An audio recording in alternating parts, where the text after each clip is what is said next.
Zambia has been awarded the International Star for Leadership Award in the Gold category at a prestigious event held in Paris, France. The International Star for Leadership Award was bestowed on Kafue Water and Sewage Company for outstanding achievements, perseverance and leadership in excellence and quality in accordance with the World Quality Commitment criteria. The World Quality Commitment Award recognizes and promotes companies, organizations and institutions that understand their dedication, continuous improvement, innovation and relentless in pursuit of productivity that leads to excellence. Permanent Secretary in the Ministry of Water Development, Sanitation and Environmental Protection, Dr. Edward Chomba, says it is most gratifying for Zambia to be recognized through Kafue Water and Sewage Company in the Gold category at international level. Dr. Chomba says government is making strides in fulfilling strategic goals such as Sustainable Development Goal number 6, which targets ensuring availability and sustainable management of water and sanitation for all. Earlier, Zambia's ambassador to France, Dr. Christine Kasevasata, reiterated that International Star for Leadership Award is a clear indication that government's efforts are not only improving in the country's business environment, but also quality and productivity is being recognized and thus attracting international community's attention. And possibly 22nd century is going to be the way oil was for the 20th century. We will not do without it. If 70% of our body mass is water, we have got to start paying attention to water matters. But also, not only to access clean and safe water for all our people, but also sanitation. And I would like to thank our accredited ambassador to France, Dr. Kaseva, our former First Lady, to have accompanied us to come and receive this award. It is very important that as we pay attention to water in the world, we have got to take cognizance that about 70% of all the water in the world is not fresh water. There is only about 30%. So it is very important that we put all our efforts together. Somebody said, toppling the agenda of what may bring about this Third World War, if at all there will be, it is possibly going to be about water. This is according to a statement issued by First Secretary for Press at the Zambian Embassy in Paris, France, Yandem Sonda. Civil Society Constitution Agenda CISCA has called for a level playing field in the forthcoming by-elections. CISCA chairperson John Mambo has told Acunews that all political parties should be accorded a level playing field in the Ron, Bahati and Kafue parliamentary and council chairperson by-elections. Bishop Mambo has noted that the unfair advantage that the ruling party have over other parties during elections can potentially undermine the credibility of the electoral process. He adds that CISCA expects politicians to conduct themselves in a mature manner and desist from engaging in political violence. And Bishop Mambo has called on politicians to respect the role of police officers to avoid what transpired in Sesheke, leading to 4 police officers being retired in national interest. CISCA, our hearts are bleeding when innocent young police officers are retired on whatever grounds for doing their job. Because if heads are to roll in any institution, it starts with the head. Now, if the police service commissioner, their role is to find faults on those who are trying to protect life, maybe taking them for favoring party A and B, that is not policing. For me, young people in civil service, in police, army and all that, they should not be victims of where they were born, their tribe and all that. It's not good for Zambia. It's not right that in this country, today, 53 years of independence, there are others who are being afraid to say, I should not pronounce my name as Hamunga, because the moment I do that, then I'm in trouble in government. I shouldn't say I'm Simasuku. Because the moment I do that, I'm in trouble. I must be Dhaka, I must be Mwanza, I must be Lungu, or I must be Bwadian. No, that's uncalled for. And who am I blaming? I'm blaming the church, because the church is now full of boys. We need the church that will find its mouth. With respect, love to come out and say, no, this is not the Christian nation that we are proclaiming. Patriotic Front Secretary General Davis Mwila has dissolved the constituency and district leadership in Mongwe District in Northern Province. In his letter to Northern Province Chairperson and Lupososhi Member of Parliament, Lazarus Chungu, dated 18th March 2019, Mr. Mwila says the Malole constituency and Mongwe district committees have been dissolved with immediate effect. He says the two committees have been held liable for the party's failure to file in nominations for a candidate in the Mthinshe ward by-election. Mr. Mwila has since appointed Mongwe District Vice Council Chairperson Kelvin Chafilwa, acting PF District Chairperson. The PF candidate for Mthinshe ward by-election in Malole constituency, Mongwe District, was unable to file in his nomination papers on the 14th of March 2019, leaving the UPND and FDD as the only parties to contest the by-election. The PF candidate had allegedly left behind some of the documents required by Electoral Commission of Zambia, ECZ. Meanwhile, Patriotic Front Chairperson for Legal Affairs, Bran Mundubile, says President Edgar Lungu's State of the Nation's address should give impetus to the holding of the national dialogue. Mr. Mundubile says President Lungu has reminded all political parties in the country that in a democracy, people should sit on one table and resolve their differences with civility. He has told QTV News that the ruling party thus welcomes President Lungu's commitment to national dialogue. Mr. Mundubile, who is also Northern Province Minister, states that the PF is also happy that President Lungu has committed government to the constitution reform processes. The President touched on a number of issues that are affecting our country. He touched on the issues of national dialogue. He touched on the issues of democracy and constitutionalism. On issues of national dialogue, the President was very clear when he pointed out that we will continue to dialogue as a people, because dialogue is a part of democracy. You know, people should be able to sit and resolve their differences with civility. So the commitment by His Excellency the President to dialogue is also very welcome. And of course, issues of constitutional reforms. The President pointed out that as a people, we've all come to agree and accept that there are certain inconsistencies in the current constitution. There are certain areas that need refinement. And the government remains committed, to going along with constitutional refinement processes alongside other stakeholders. So it was very... The Zambia Chamber of Commerce and Industry Zaki says the lifting of the ban on mealie meal export will help bridge the country's net export gap. Zaki President Michael Nyirenda announced that Zambia is currently a net importer in terms of general production, a situation he says should change. Mr. Nyirenda has therefore applauded government for allowing the export of mealie meal, which he says will greatly encourage value addition to agriculture products. He has also noted the need for government to allow the export of other byproducts of maize, such as stock feed. Mr. Nyirenda has, however, cautioned government to be cautious of what is in the strategic reserves so that the country does not end up in a food crisis in view of the dry spells being experienced in some parts of the country. Exports to outside the countries is actually something that should be welcomed by everybody, because in our quest to develop and also in order for the country to actually plug the gap, as a country we are running a deficit in terms of we are actually a net importer in terms of our general production.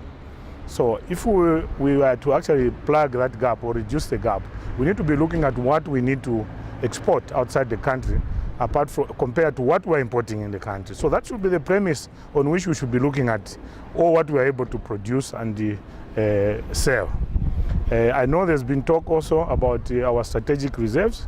Strategic reserves in themselves are very key in that as a nation, we need to be looking at what we need to feed ourselves going forward. But also strategic reserves, I know government made a comment that they've looked at that in their decision in terms of allowing what should be exported, which is what the role of FRA should be ordinarily, because their main role is actually to look at what is the strategic reserves in terms of our food baskets, not necessarily maize, but food baskets in general.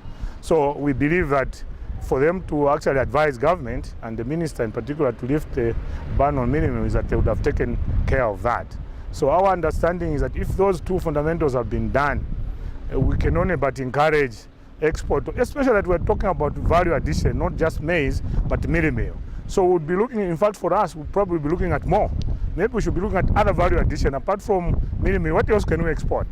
Maybe complete feed, for example, for poultry should be another that we should be looking at, because it's a byproduct, some of it that comes from your production of mealie meal. And that added to that is that you can end up with your... The Competition and Consumer Protection Commission, CCPC, has reminded people who buy vehicles online to beware of potential scams. CCPC Executive Director Chilufya Sampa states that in as much as online vehicle purchasing is a growing trend, it poses some unique security risks for consumers. Mr. Sampa states that online vehicle fraud has been one of the growing cases the Commission has received over the years. He notes that there is need for online vehicle purchasers to be extra careful, as the process of dealing with such cases by the Commission is long and cumbersome. He explains that it requires the involvement of international consumer protection bodies like the African Dialogue on Consumer Protection, ADCP, and the International Consumer Protection and Enforcement Network. Mr. Sampa has since advised people buying vehicles online to avoid paying directly to the seller, but use third parties.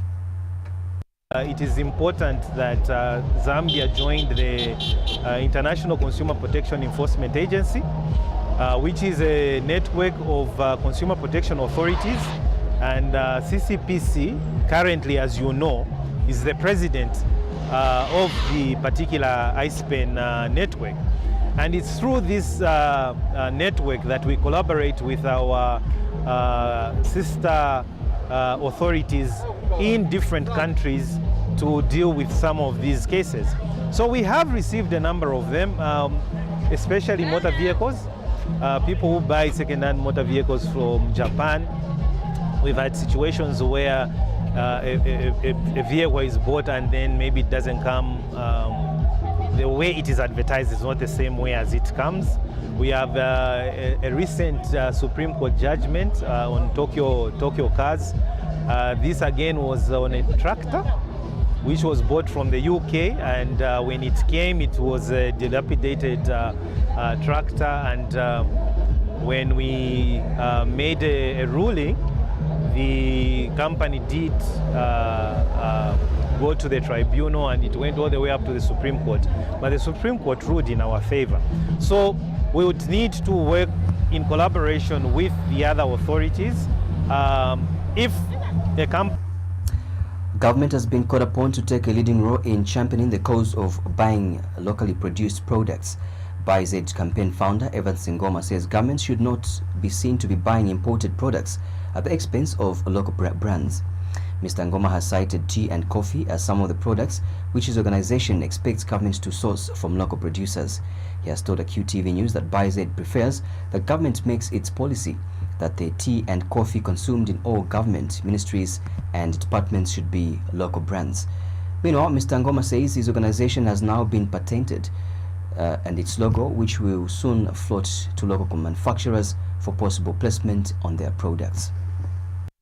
That Maize, we have successfully patented our logo, which will be floating to the manufacturers and producers of various goods and services across Zambia. And then we will be engaging the Ministry of Commerce, Trade and Industry to that effect, because that will be the only way that consumers will be identifying themselves with. Each time they buy a product, they must be seeing a mark of Maize campaign. And once they do that, it means that they are securing a job for that charity who works for that company which produces those goods. Because if we don't, then we will not. And you know, it attaches pride when you buy that which is local produce. You will be seeing the symbol Maize campaign. Zambian DNA spokesperson Spooky Mulemwa says President Edgar Lungu's State of the Nation address is a clear indication that he wants to alleviate the challenges affecting the country. Mr. Mulemwa has since encouraged Zambians to support President Lungu in achieving this goal. He has since called on members of parliament to digest the presidential speech so that they can debate effectively. Mr. Mulemwa has commended President Lungu for setting the tone on how every citizen should be actively involved in the application of national values and principles. As DNA, we find President Lungu's watershed address the National Assembly very progressive in that he addressed all the critical issues that people wanted to hear him address. For example, the issue of violence that was erupts at every election in this country. He addressed that adequately. And he has also condemned other forms of injustice in this country. For example, he wants young people to move away from excessive alcohol consumption and substance abuse. He has talked about the fight against corruption and child marriages, as well as other vices that afflict our nation. All in all, we think that it was very well done. He was well spoken, and he articulated of every other issue that he wanted him to speak on. So we welcome that speech, and we hope that the members of parliament will take time to digest that speech and then can debate effectively and progressively. Barclays Bank Zambia has partnered with Airtel Zambia to launch its wallet to bank platform, a service that allows the transfer of funds from an Airtel wallet account to a Barclays account. Airtel Managing Director Apova Mehotra and his Barclays Bank counterpart Mzingamelu signed the agreement today at a ceremony held at the Airtel Zambia head office in Lusaka. Speaking during the signing of the Memorandum of Understanding, Mr. Mehotra said his company has come to understand the value of having strategic partnerships and that the signing ceremony was proof of how the corporate world was creating synergies to identify more innovative approaches and solutions for the benefit of the unbanked. Mr. Mehotra said, in this day where almost every person has a mobile phone, there is huge potential for Airtel to leverage on digital technologies and reach the informal sector, especially those living and working in the rural areas. May I remind my esteemed members from the press that we already have a service live with Barclays of bank to wallet. What it simply means is that today, whether it is a Barclays customer or it is an Airtel Money customer, they can seamlessly move money from their bank account to their mobile money wallet or from their mobile money wallet to their bank account and use this, and they can do this in any part of Zambia, regardless of how remote they are. If they have a Barclays bank account and they have an Airtel Money mobile wallet, they will be able to use this service of moving the money from their bank to their wallet and from their wallet to bank.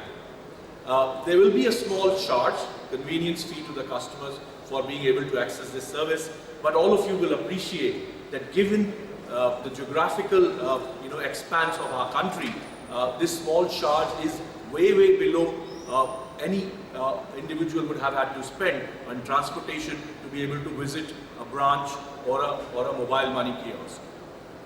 Having said that, there is a very small thing that any individual has to do, which is to link their Barclays bank account with their mobile money account, and for that they require just to get in touch with their any of the Barclays bank locations or their brand ambassador to be able to do that.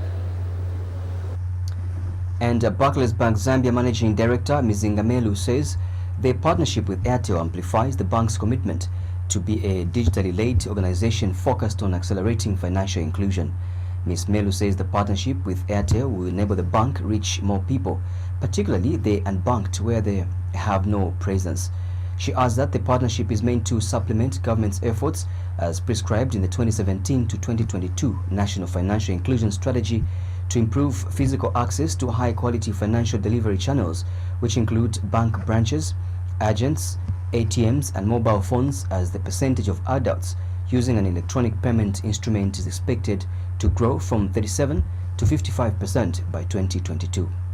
As Barclays, we have invested a lot in technology. To date, we have invested at least 43 million kwacha in technology. And this really has included the partnerships that we have with Airtel. So the 43 million kwacha is something that we have invested over the last 3 years, but we'll continue to invest over the next few years as well. So this amount will continue to grow.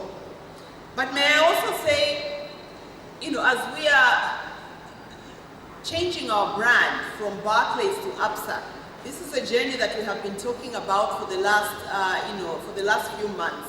We will be changing our brand from Barclays to Absa. And as we do that, there are 3 key pillars we're going to be looking at. And one of the pillars is enhancing our technology.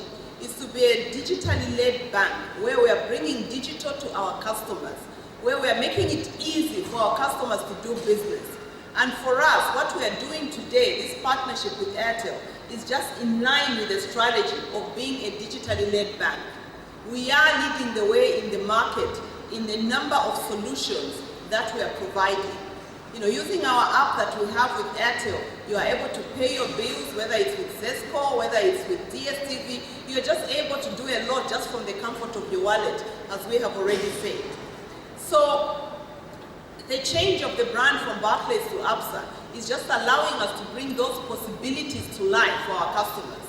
It's allowing us to say whatever our customers want, we are able to bring that possibility to life for them. We believe that it's important for us to be brave. Despite any challenges that you may face, we should be able to actually do what Africans do, which despite what challenge you have, we can still give you the solution. That item concludes our news, but before I take a run, here is a recap of stories in the headlines. Cabinet has approved the Access to Information Bill. The government has dismissed reports suggesting that the contractor working on the Kazungula Bridge across the Zambezi River has abandoned works. The Jesuit Center for Theological Reflection, JCTR, has urged the government to closely monitor and regulate the mealie meal exports. That's all for the news. Thank you so much for watching. Bye-bye and God bless.